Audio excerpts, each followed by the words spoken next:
Good evening.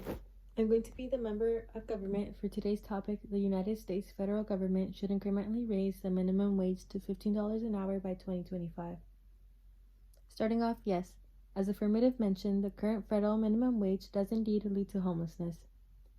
According to statistics from Wage versus Home Price Growth, in the last 6 years, home prices increased 47%, while wages only rose 1%. In order for the average American to be able to afford housing, they would need a higher wage. Even to be able to rent, a person needs to make about 2 to 3 times what rent would be in order to be approved. Adding on to the affirmative, the current federal minimum forces parents to work more hours. A higher wage can mean a higher quality of life. If the federal minimum wage does increase, families will be able to afford more, including family time, entertainment, and extracurriculars. This in turn could lower crime rates and keep the community safer, as good values will be established and children will be occupied with the formerly mentioned activities. The affirmative also said that the current federal minimum wage causes health problems such as obesity. As the second leading most preventable death in the United States, obesity is a problem that shouldn't be taken lightly. However, people are not able to afford healthy foods, especially considering that a quarter pounder with cheese only costs $3.79, while a base salad starts at a rough $8 to $10.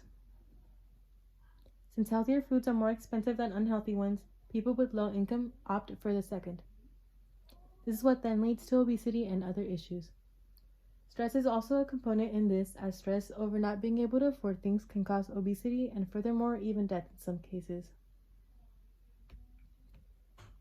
I will also be responding to the arguments made by the negative, starting with a higher minimum wage means that companies will want to hire more robots.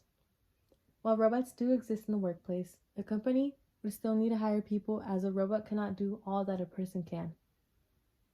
Aside from robots being a new part of technology in some areas, not every job is suited for a robot.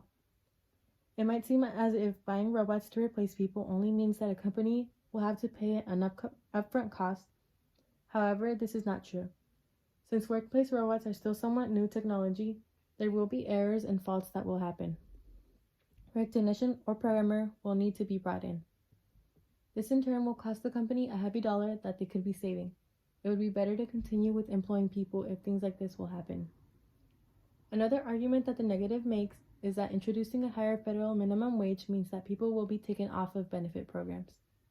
However, if people are able to afford their needs and earn a good living income, they won't need to be on these benefit programs in the first place. Programs such as Medicaid and SNAP are made for people who cannot afford necessities and most likely struggle with poverty. A higher minimum wage will be able to boost these people out of these programs and leave it for those who still need it for other reasons. The negative also argued that increasing the federal minimum wage would make it harder for businesses to start up unless that person already has money.